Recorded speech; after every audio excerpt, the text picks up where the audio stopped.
Hi, welcome back to Geek and Son. So I hopefully just sprayed what will be the final primer on the deck lid, the fenders, and the hood. I'm not kidding, I have sanded these things for hundreds of hours. Hundreds. And I just finally got them flat enough to where I like it. Okay, so as soon as they dry, but I'm outside obviously. As soon as they dry in about an hour, maybe a little longer, maybe I'll take a break, I don't know. But I'll sand them down to 320, and if that works, then I don't go through any bare metal, which, man, I hope I don't. I'm so sick of that crap. Well, I guess it did, unless I don't remember where it is.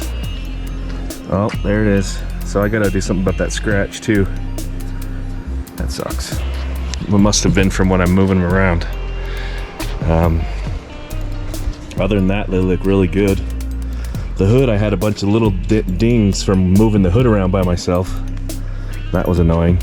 So I ran out on the hood, and you could tell it started getting kind of patchy, but I got it all the coverage I wanted. And I just did the hood and the deck lid in sprayable filler for probably at least the third time. Because I think my biggest problem was I would do the sprayable filler and then I would sand most of it off. No! With way too much bare metal showing. And that's after I had epoxied it. So my biggest problem I've learned is I sand too much. I over sand. And you want to get it flat and get all the guide coat off, but I just do it too hard. I've been learning over the hundreds of hours I've been sanding not to press so hard. I know that sounds dumb, but it just takes experience. Because I know it logically, but it's difficult.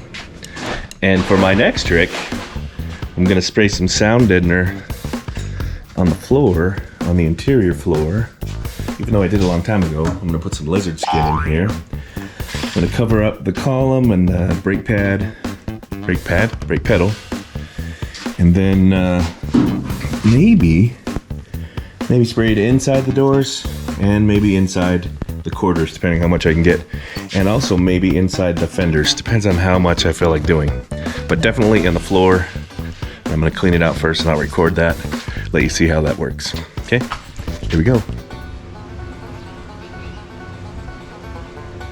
So what I remember about this, it's not the spraying it's messy that necessarily, it's the cleanup of the gun. It's supposed to be soap and water. It gets really clogged. It is very messy stuff. So be ready to get messy.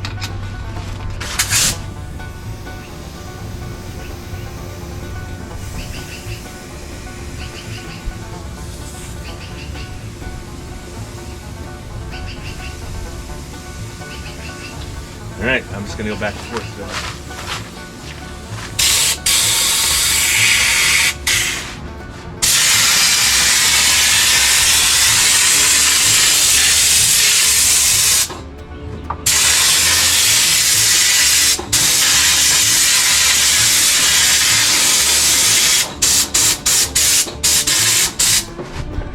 You can go through it really fast. This is now 2 of these bottles, and I've got half of the car. And I'm gonna do another pass.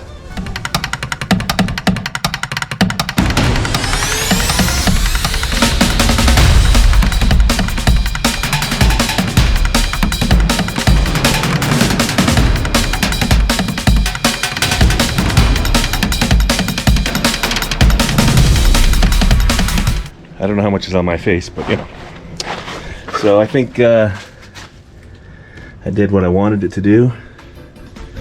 There's a little bit, maybe more I should do there. So here's a super important update. This gun cleans up, soap and water. Last time I tried to clean it like a traditional paint gun, and it took me like an hour and it still was had stuff all over it. This one I sprayed it off with the hose and the glue turned to soap. I hope that's soap. But it came off me, it came off the gun. I was like, what? That's cool. We should like tell people that. So I'm telling you, if you get one of these, don't be frustrated how messy it is. We'll just clean up with water. I mean, wow. That's just wonderful. Now after it hardens, no. The stuff that was on there from last time, the little bits of it, no, it didn't clean up at all. Let's see if I can get this stuff off the sill plates. Wasn't much, but some. Better than sanding it off.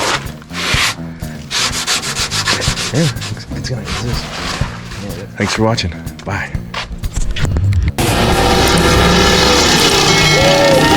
Oh,